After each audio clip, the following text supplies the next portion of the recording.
सो movie के शुरू में हमारे को एक स्मॉल क्लिप दिखाई जाती है जिसमें कोई पर्सन पपी डॉल्स को बना रहा होता है एक परफेक्ट डिजाइन के साथ। और वो पर्सन उसमें काफी रिसर्च करता है ताकि एक परफेक्ट डॉल बना ली जाए। और उसके बाद ये मूवी नेक्स्ट चैप्टर में पहुंच जाती है। नेक्स्ट सीन में हम दो कपल को देखते हैं जो कि मैरिड है और उनका नाम जेमी और लीजा है। दोनों कपल अपनी मैरिड लाइफ से बहुत हैप्पी लग रहे होते हैं। तभी एक दिन उनकी डोरबेल रिंग होती है और उनको एक पार्सल रिसीव होता है। जब वो उस पार्सल को वो खोल के देखते हैं तो उनको उसमें एक बहुत अजीब सी डॉल मिलती है जिसको देख के उनको समझ नहीं आ रहा होता कि कौन उनको ऐसी पपी डॉल गिफ्ट में देगा। वहीं लीजा इस डॉल को उठाती है और बोलती है कि इस डॉल को देख के मुझे मैरी शॉ की याद आ गई, वो पुरानी पोएम जो बचपन में हमारे को सुनाई जाती थी। वहीं जेमी भी पूछता है कि कौन सी पोएम। तभी लीजा उससे बताती है मैरी शॉ वाली, जिसके पास बहुत सारी डॉल हुआ करती थी और लोग बोलते थे कि मैरी शॉ की नजरों से बचना, उसके पास बच्चे नहीं है सिर्फ डॉल्स है। कुछ ऐसी ही कहावत थी। नेक्स्ट सीन में जेमी बाहर रेस्टोरेंट आया होता है खाना लेने के लिए। वहीं लीजा घर पे अकेली होती है उस डॉल के साथ। डॉल की प्रेजेंट लीजा को बहुत अनकंफर्टेबल फील करवा रही थी, इसलिए वो उसको एक बेडशीट के साथ ढक देती है और अपने काम में बिजी हो जाती है। वहीं थोड़ी देर बाद वो नोटिस करती है कि घर में बहुत ज्यादा सन्नाटा हो रहा है और उसे किसी भी चीज की आवाज सुनाई नहीं पड़ती, यहाँ तक कि उसकी म्यूजिक सिस्टम की आवाज भी कम हो जाती है। तभी उसको अपने बेडरूम से किसी बच्चे की हंसने की आवाज आती है और वो डरते हुए अपने बेडरूम की तरफ चली जाती है चेक करने के लिए। बेडरूम में पहुंच के जैसी लीजा उस बेडशीट से डॉल को हटाती है तभी उस पे हमला हो जाता है और कोई चीज उसको उसी बेडशीट में लपेट लेती है और हवा में उछाल के फेंक देती है। तभी लीजा अपने बेडरूम से बाहर निकलने की कोशिश करती है बट कोई चीज फिर से उसे अंदर खींच लेती है और उसे मार देती है। वही नेक्स्ट मूवमेंट में हम जेमी को देखते हैं जो कि रेस्टोरेंट से खाना लेके वापस आ गया होता है। वहीं घर के अंदर एंटर करते हुए वो देखता है कि केटल बॉईल हो रही होती है और वो लीजा पे गुस्सा हो रहा होता है कि उसने उसे बंद क्यों नहीं किया और लीजा को 2-3 बार आवाज लगाता है। तभी लीजा की आवाज आती है कि वो अंदर है और जेमी खाना लेके अंदर चला जाता है। वहीं फर्श पे जेमी नोटिस करता है कि बहुत सारा ब्लड पड़ा होता है और जेमी लीजा से पूछता है कि क्या हो रहा है। वहीं लीजा की आवाज आती है और बोलती है कि मेरे पास तुम्हारे लिए सरप्राइज है और जेमी भी डरते हुए बेडरूम की तरफ चला जाता है। बेडरूम में पहुंच के जेमी को लगता है शायद लीजा बेडशीट के अंदर है और लीजा को बोलता है कि ये मजाक नहीं है। तभी लीजा की हंसने की आवाज आती है और जैसे ही जेमी बेडशीट को खींचता है और देखता है कि लीजा मर गई होती है और वो पपी डॉल उसके बेडरूम में होती है। नेक्स्ट सीन में हम देखते हैं कि पुलिस वहां आ जाती है और लीजा की बॉडी को ले जाती है और उसके बाद जेमी भी पुलिस स्टेशन में बैठा होता है। वहीं वो ऑफिसर इस केस को अपनी टीम से डिस्कस कर रहा होता है। तभी उसकी टीम मेंबर बोलती है कि उसने अपने पूरे करियर में इतना ब्रूटल तरीके से मर्डर होते हुए नहीं देखा और बॉडी में कोई डिफेंस के निशान भी नहीं है। ऐसा लगता नहीं है कि विक्टिम ने अपने आप को बचाने की कोशिश की और बाकी की रिपोर्ट जल्द ही आ जाएगी। वहीं वो ऑफिसर जेमी से बात करने चला जाता है और जेमी कोई सस्पेक्ट मान के चल रहा होता है। जेमी बोलता है कि उसने ऐसा कुछ नहीं किया बट डिटेक्टिव बोलता है कि घर में फोर्स एंट्री के कोई निशान नहीं है और तुमने बताया कि तुम्हारी वाइफ ने तुमसे बात की थी बट मेडिकल रिपोर्ट में तुम्हारी वाइफ की जीभ कटी हुई है और लास्ट टाइम तुमने ही अपनी वाइफ को देखा था, तो सारे सबूत तुम्हारे को ही सस्पेक्ट बनाते हैं। वहीं जेमी अपने आप को डिफेंड करने के लिए बोलता है कि मर्डर से पहले उनके घर में एक पैकेज रिसीव हुआ था जिसमें उनको एक डॉल मिली, आप उसके बारे में तहकीकात क्यों नहीं करते। बट डिटेक्टिव बोलता है कि हमने कभी किसी डॉल को खून के लिए अरेस्ट नहीं किया और ये सुनने में ही कितना अजीब लगता है। तभी जेमी बोलता है कि जिस टाउन से मैं हूँ वहाँ पे ऐसी पपी डॉल को अच्छा नहीं माना जाता, लोग बिलीव करते हैं कि ऐसी डॉल एक बैड लक है और वो अपने साथ डेथ लाती है। और डिटेक्टिव को जेमी की बात पे भरोसा नहीं होता और वो फिलहाल के लिए जेमी को छोड़ देता है। नेक्स्ट सीन में जेमी अपने घर आ जाता है और उस डॉल के बॉक्स को चेक करता है जहाँ पे उसको एक शॉकिंग क्लू मिलता है और वो देखता है कि ये डॉल मैरी शॉ की है और उसके पपिट का नाम बिली है, उसी मैरी शॉ की जिसके बारे में लीजा उसे बताने की कोशिश कर रही थी। और सबसे इंटरेस्टिंग बात ये थी कि उस बॉक्स में जेमी के टाउन का नाम लिखा होता है, रेवन फेयर्स, जहाँ से जेमी था। नेक्स्ट सीन में जेमी अपने टाउन की तरफ निकल जाता है उस डॉल को साथ लेके। वहीं सबसे पहले वो अपने घर जाता है अपने डैड से मिलने के लिए, लेकिन दरवाजे में उसको एला मिल जाती है और एला बोलती है कि वो उसकी स्टेप मॉम है और उसे लीजा की खबर के बारे में सुन के बहुत दुख हुआ। ये जेमी के लिए एक शॉकिंग सरप्राइज होता है। वहीं जेमी अपने डैड से मिलने के लिए ऊपर बेडरूम में चला जाता है और एला भी उसके पीछे पीछे आ जाती है। वहीं जेमी अपने डैड को व्हील चेयर पे देखता है और एला उसके डैड की मदद करती है और व्हील चेयर के ठीक पीछे खड़ी होती है। तभी जेमी पूछता है कि इस बारे में उसे क्यों नहीं बताया और उसके डैड बोलते हैं कि तुमने हमारे फोन का कभी जवाब नहीं दिया। वहीं जेमी के डैड जेमी से अपोलोजाइज करते हैं कि उनका रिलेशन इतना खराब हो गया है और उनको लीजा के बारे में सुन के बहुत दुख हुआ। जेमी को बहुत अजीब लगता है कि उसके डैड इतने अच्छे तरीके से क्यों बात कर रहे हैं। तभी उसके डैड बोलते हैं कि स्ट्रोक के बाद इंसान बदल जाता है और जो भी उन्होंने जेमी के साथ किया उसके लिए बहुत सॉरी फील करते हैं। वहीं उसके डैड बोलते हैं कि मैंने लीजा के फ्यूनरल का सारा इंतजाम कर दिया है बट जेमी उनकी मदद लेने से मना कर देता है और बोलता है कि वो किसी और काम के लिए यहाँ पे आया है। वहीं जेमी उस मैरी शॉ और उसकी पोएम के बारे में पूछता है कि मैरी शॉ की नजरों से बचना, उसके पास बच्चे नहीं है सिर्फ डॉल है और अगर तुम उसको अपने सपनों में देखो तो कभी भी मत चीखना। बट उसके डैड बोलते हैं ये सिर्फ बच्चों को डराने के लिए कहानी है और उसके अलावा कुछ नहीं। वहीं जेमी को भी अपने डैड से इस बारे में कुछ पता नहीं लगता तो वहाँ से चला जाता है बट ईला उसके पीछे पीछे आती है और उसे फोर्स करती है कि वो आज रात यहीं रुके बट जेमी वहाँ से फिर भी चला जाता है। नेक्स्ट सीन में जेमी हेनरी वॉकर से मिलने चला जाता है ताकि वो फ्यूनरल का बंदोबस्त कर सके। वहीं हेनरी उसको बोलता है कि जैसे ही पुलिस बॉडी को रिलीज कर देगी वो जल्द से जल्द फ्यूनरल का काम शुरू कर देंगे और कुछ फॉर्म जेमी को भरने के लिए देता है। वहीं जेमी अपने घर में ना रुक के रात को एक होटल में स्टे करता है और उसके बाद रात को वो सो जाता है। वहीं हम उस पपी डॉल बिली को देखते देखते हैं जिसकी आइज मूवमेंट कर रही होती है और जेमी को देखती है। तभी हम देखते हैं वहाँ पे भी सेम सन्नाटा हो जाता है जैसे उसकी वाइफ के साथ हुआ था और रूम में बहुत ज्यादा शांति हो जाती है। और वहीं उसको मैरी शॉ की आवाज सुनाई पड़ती है और जेमी को मैरी शॉ का भूत दिखाई देता है। जेमी उसको देख के डर जाता है और लाइट्स ऑन कर देता है, बट लाइट्स ऑन करने के बाद वो वहाँ पे नहीं होती। तो जेमी अज्यूम करता है शायद से ही उसका वहम होगा। नेक्स्ट सीन में हम हेनरी को देखते हैं जिसको लीजा की बॉडी मिल गई होती है और वो उसकी बॉडी को फ्यूनर के लिए तैयार करने में लग जाता है। वहीं लीजा की बॉडी के कवर को जब वो ओपन करता है और बॉडी की कंडीशन देखता है तो वो डर जाता है जैसे ये इंसिडेंट उसने पहले भी देखा हो और उसे कुछ याद आ जाता है। वहीं हम हेनरी की वाइफ मैरियन को देखते हैं जो मेंटली अनस्टेबल होती है और वो किसी चीज से चिप रही होती है और बोल रही होती है कि वो यहाँ आ गई है बट वो मुझे यहाँ वो नीचे नहीं ढूंढ पाएगी। वहीं हेनरी उसको वहाँ से बाहर निकालने की कोशिश करता है और थोड़ी देर बाद वहाँ से निकाल लेता है और उसको रूम में भेज देता है। वहीं वो लीजा की बॉडी को घबराते हुए देखता है और उसकी फोटो खींच लेता है। नेक्स्ट सीन में हम जेमी और उसकी स्टेप मॉम को देखते हैं जो कि लीजा की फ्यूनर के लिए वहाँ आए होते हैं। वहीं फ्यूनर खत्म होने के बाद हेनरी की वाइफ मैरियन जो कि दिमाग से अनस्टेबल है जेमी से मिलती है और बोलती है कि क्या तुमने उसे देखा जब उसने तुम्हारी पत्नी को मारा। वहीं जेमी को कुछ समझ में नहीं आता और वो बोलता है कि आप किस बारे में बात कर रहे हो। अभी मैरियन उसे मैरी शॉ वाली पॉइंट सुनाती है कि कभी भी तुम मैरी शॉ को देखो तो चीखना मत। वहीं हेनरी आ जाता है और अपनी वाइफ को ले जाता है बट जाते जाते उसकी वाइफ बोल रही होती कि कोई भी सेफ नहीं है, तुमको उस डॉल को दफना देना चाहिए। वहीं उसी स्पॉट में जेमी को मैरी शॉ की कब्र भी दिखाई देती है जिसके बाद जेमी सीधा अपने होटल जाता है और वहाँ से उस पपी डॉल बिली को अपने साथ लाता है और उसी कब्रिस्तान के अंदर चला जाता है। वहीं मैरी शॉ की कब्र के पास पहुंच के वो नोटिस करता है कि उसकी कब्र के साथ वहाँ पे और भी छोटी छोटी कब्रें होती है जिनमें मैरी शॉ के सारे पपेट को दफनाया होता है और वहाँ पे उसको बिली की कब्र भी दिखाई देती है जिसमें उसको वो खोदता है और वापस बिली को उसके अंदर डाल देता है। तभी वहाँ पे सब कुछ साइलेंट हो जाता है और बिली डॉल मूवमेंट करती है और जेमी फटाफट उसकी कब्र को दफना देता है और अपनी गाड़ी में आ जाता है। गाड़ी में बैठने के बाद फिर से जेमी को मैरी शॉ की आवाज सुनाई पड़ती है और किसी चीज की प्रेजेंस का भी अनुभव होता है। तभी उसको वो बिली डॉल फिर से अपनी विंडो में दिखाई देती है और जेमी अपने कार से बाहर निकल जाता है और चेक करता है बट वहाँ कुछ भी नहीं होता और इसके बाद जेमी सीधा अपने होटल पहुंच जाता है जहाँ पे वो फ्रेश हो रहा होता है। वहीं फ्रेश होकर जब वो बाथरूम से बाहर निकलता है तो देखता है कि वो बिली डॉल उसके रूम में है और साथ में वो डिटेक्टिव ऑफिसर जो लीजा के केस की जांच पड़ताल कर रहा था। वहीं वो पुलिस ऑफिसर जेमी को बोलता है कि ये डॉल इस केस का एविडेंस है और तुम इसी को छुपा रहे थे। तभी जेमी उसे मैरी शॉ वाली बात बताता है और डिटेक्टिव बोलता है कि तुमको क्या लगता है कि सारे मर्डर किसी भूत ने किए हैं। वहीं जेमी बोलता है कि मुझे नहीं पता बट जिसने भी ये डॉल उस कब्र से निकाल के उसके पास सेंड की है उसका कोई ना कोई मेरे वाइफ के मर्डर के साथ कनेक्शन है। तभी ऑफिसर जेमी को एक वार्निंग देके छोड़ देता है और उस बिली डॉल को अपने साथ ले जाता है और वो भी उसी होटल में स्टे कर रहा होता है। नेक्स्ट मॉर्निंग में जैसे ही वो ऑफिसर अपने रूम से निकलता है तो जेमी उसके रूम से जाके वो डॉल चुरा लेता है और सीधा हेनरी की वाइफ मैरियन से मिलने चला जाता है जहाँ पे वो मैरियन से पूछता है कि तुमने ऐसा क्यों बोला कि मैरी शॉ ने मेरी वाइफ को मारा है। तभी वहाँ पे मैरियन का हस्बैंड हेनरी आ जाता है और जेमी को बोलता है कि तुम्हारे पास ये डॉल नहीं होनी चाहिए और ये तुम्हें कहाँ से मिली। तभी जेमी बोलता है कि शायद आप इस डॉल के बारे में कुछ बता सकते हो। तभी हेनरी बोलता है कि ये डॉल उसकी है और जेमी बोलता है किसकी, मैरी शॉ की। बट हेनरी बोलता है हम उसका नाम यहाँ पे नहीं लेते और जेमी बोलता है कि उसका वाइफ का मर्डर किसने किया है वो उस बात का पता लगाने की कोशिश कर रहा है, प्लीज उसकी मदद करो। तभी हेनरी जेमी को बोलता है कि कुछ चीजें ऐसी होती है जिनको हम याद करते हैं और कुछ चीजें ऐसी जिनको हम कभी भूल नहीं सकते, जैसे उस औरत का चेहरा जब वो मरी थी और उसका नाम मैरी शॉ था, वो वेंट टू लिक्विड जिसने अपनी आवाज खो दी। वहीं हेनरी जेमी को अपनी बचपन की स्टोरी सुनाते हैं जब इस टाउन रेवनफील्ड्स में बहुत खुशहाली थी और यहाँ के लोगों ने एक शानदार थिएटर बनाया जिसका नाम ग्यूनॉल है और जो अभी एक पुरानी लेक के पास है। वहीं उस थिएटर में मैं एक बार गया था जब मैं छोटा था और वहाँ पे वो लेडी मैरी शॉ परफॉर्म करती थी अपनी फेवरेट डॉल बिली के साथ। तभी वहाँ पे ऑडियंस में से एक बच्चे ने मैरी शॉ की बेइज्जती की और उस बच्चे का नाम माइकल था। थोड़े दिनों बाद वो बच्चा माइकल गायब हो गया और मुझे हमेशा कहीं ना कहीं लगता था शायद से इसमें मैरी शॉ का हाथ है। वहीं कुछ दिनों बाद भी मैरी शॉ का भी कत्ल हो गया और कोई नहीं जानता उसको किसने मारा। बट मैरी शॉ की अंतिम इच्छा यही थी कि उसको अपनी डॉल के साथ दफना दिया जाए क्योंकि वो सारी डॉल उसके बच्चे हैं, उसका यही मानना था। तो उसके बाद मैरी शॉ को पूरी 101 डॉल के साथ दफना दिया गया। बट उससे पहले मैरी शॉ की बॉडी को वो मेरे फादर के मॉर्चरी में लाए थे जब मैं छोटा था और मेरे फादर ने ही मैरी शॉ की बॉडी को रेडी किया था फ्यूनरल के लिए। सबको मैरी शॉ की अंतिम इच्छा तो पता थी कि उसको डॉल के साथ दफना दिया जाए बट किसी को ये पता नहीं था कि मैरी शॉ की एक और इच्छा भी थी जो मेरे फादर ने पूरी की कि मरते हुए उसको भी डॉल बना दिया जाए। वहीं जब मैं छोटा था और मैरी शॉ की बॉडी को देखने के लिए गया तब मुझे उसका भूत दिखाई दिया बट मैंने अपने मुंह से कोई भी आवाज नहीं निकाली और थोड़ी देर बाद मेरे डैड आके मुझे वहाँ से ले गए और उसके कुछ दिनों बाद सारे टाउन में मर्डर होने लगे और सबकी जीप कटी हुई थी सेम तुम्हारी वाइफ की तरह। इसीलिए इस टाउन में कोई भी मैरी शॉ का नाम नहीं लेता। थोड़ी देर बाद जेमी वहाँ से निकल जाता है उस थिएटर की ओर जहाँ पे मैरी शॉ परफॉर्म किया करती थी जिसके बारे में हेनरी ने बताया था ताकि उसको कुछ न कुछ क्लू मिल जाए और वो इस बारे में पता लगा सके कि किसने उसको वो बिली डॉल सेंड की थी। वहीं दूसरी तरफ हम उस पुलिस ऑफिसर को भी देखते हैं जो कि मैरी शॉ की डॉल की कब्रें खोद रहा होता है। वहीं जेमी इस ओल्ड थिएटर के अंदर चला जाता है जो कि अब पूरी तरीके से अबैंडन्ड है और उस जगह की छानबीन कर रहा होता है। तभी उसको ऊपर मैरी शॉ का कमरा मिल जाता है जहाँ पे वो रहा करती थी और वो उन कमरों को चेक कर रहा होता है। वहीं उस कमरे में उसको एक किताब मिलती है जिसमें एक परफेक्ट डॉल कैसी बनाई जाए सारी इंस्ट्रक्शन लिखी होती है और यही किताब हमारे को मूवी के शुरू में दिखाई जाती है। वहीं उस किताब में मिसिंग बच्चे की फोटो भी जेमी को मिल जाती है और उस मिसिंग बच्चे का पूरा नाम माइकल एशन होता है, जो कि जेमी के फैमिली का सरनेम है। इसका मतलब ये था कि जिस बच्चे ने मैरी शॉ की बेइज्जती की थी और जो बाद में गायब हो गया था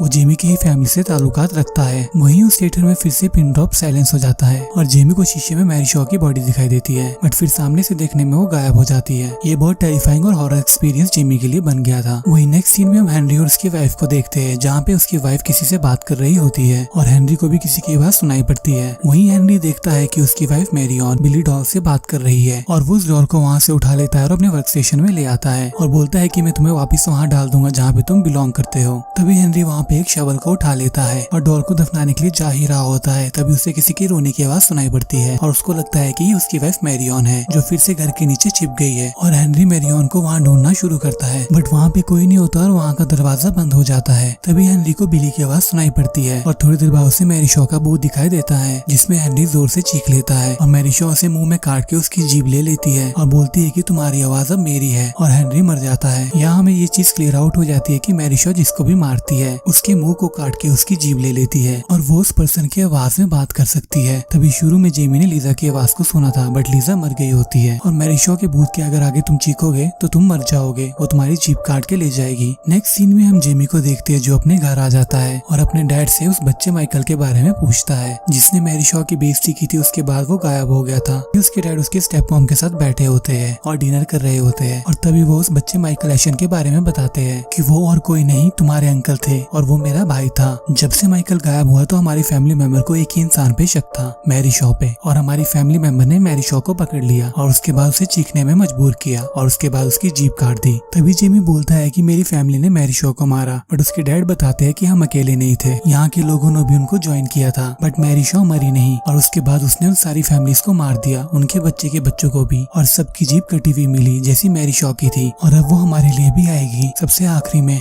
इसलिए मैंने तुमको अपने से दूर रखा ताकि मैं तुम्हारे को इस शराब से बचा पाऊँ। बट जेमी बोलता है वो किसी तरह इस चीज को रोकने की कोशिश करेगा और वहाँ से निकल जाता है, बट दरवाजे में उसको वो पुलिस ऑफिसर मिल जाता है जो जेमी को बताता है कि कब्रिस्तान में भी वो 100 डॉल मिसिंग है और जेमी ने बिली की डॉल उससे क्यों चुराई और उसने टाउन में भी इन्वेस्टिगेट किया, किसी को मैरी शॉ के बारे में कुछ भी नहीं पता। सो जेमी उसे भूतों की कहानी सुनाना बंद करे और वो जेमी को इस चीज के लिए अरेस्ट कर ही रहा होता है। तभी वहाँ पे जेमी की स्टेप मॉम लीला आ जाती है जो जेमी को बोलती है कि तुम्हारे लिए किसी का फोन है और ये इम्पोर्टेंट है। वही फोन पे जेमी हेनरी की आवाज को सुनता है जिसमें हेनरी उसको बोल रहा होता है कि मेरे पास प्रूफ है, तुमने अपनी वाइफ को नहीं मारा, तुम उसी पुराने थिएटर में आ जाओ। और जेमी उस पुलिस ऑफिसर से रिक्वेस्ट करता है कि वो उसे पुराने थिएटर में जाने दे, बट ऑफिसर उसे अपने साथ पुलिस स्टेशन ले जाना चाहता था। सो जेमी ऑफिसर को धक्का मार के वहाँ से भाग जाता है और उस पुराने थिएटर की ओर निकल जाता है। वहीं वो ऑफिसर भी उसका पीछा नहीं छोड़ता, साथ साथ जेमी का पीछा कर रहा होता है। थोड़ी देर में जेमी उस थिएटर के अंदर पहुंच जाता है और हेनरी को आवाज दे रहा होता है। तभी उसे हेनरी की आवाज फिर से आती है जो उसे ऊपर बुलाती है और जेमी ऊपर रूम में चला जाता है। वहीं वो पुलिस ऑफिसर भी आ जाता है और जेमी को बोलता है कि यहाँ पे कोई नहीं है, बट जेमी उसे बोलता है कि मैंने हेनरी की आवाज सुनी, हेनरी यहाँ पे है। बट थोड़ी देर बाद उस पुलिस ऑफिसर को भी हेनरी की आवाज सुनाई देती है और वो दोनों चेक करते हैं कि आवाज कहाँ से आ रही है। वहीं जेमी को उस रूम में एक और रास्ता मिलता है और वो दोनों उस रास्ते में चले जाते हैं, बट जेमी ऑफिसर को बोलता है चाहे कुछ भी हो चिल्लाना मत। वहीं उस रास्ते में जाके उनको एक बड़ा रूम मिलता है जिसमें मैरी शॉ की वर्कशॉप थी और वो सारी डॉल वहाँ पे बनाती थी। वहीं ऑफिसर को वो सारी डॉल मिल जाती है जो कब्र से मिसिंग थी और समहाउ वो सारी डॉल अपनी पुरानी जगह में वापस आ गई थी इसी थिएटर में। वहीं डॉल को चेक करते हुए उनको कोई और चीज भी दिखाई देती है जिसके ऊपर कपड़ा रखा होता है और जेमी उस कपड़े को हटाता है। तभी उस कपड़े के नीचे उनको एक और पपी डॉल दिखाई देती है, बट पास आने में पता लगता है कि ये कोई डॉल नहीं है, किसी इंसान का बच्चा है जिसको मार के पपेट की तरह बना दिया होता है और शायद से यही जेमी के अंकल थे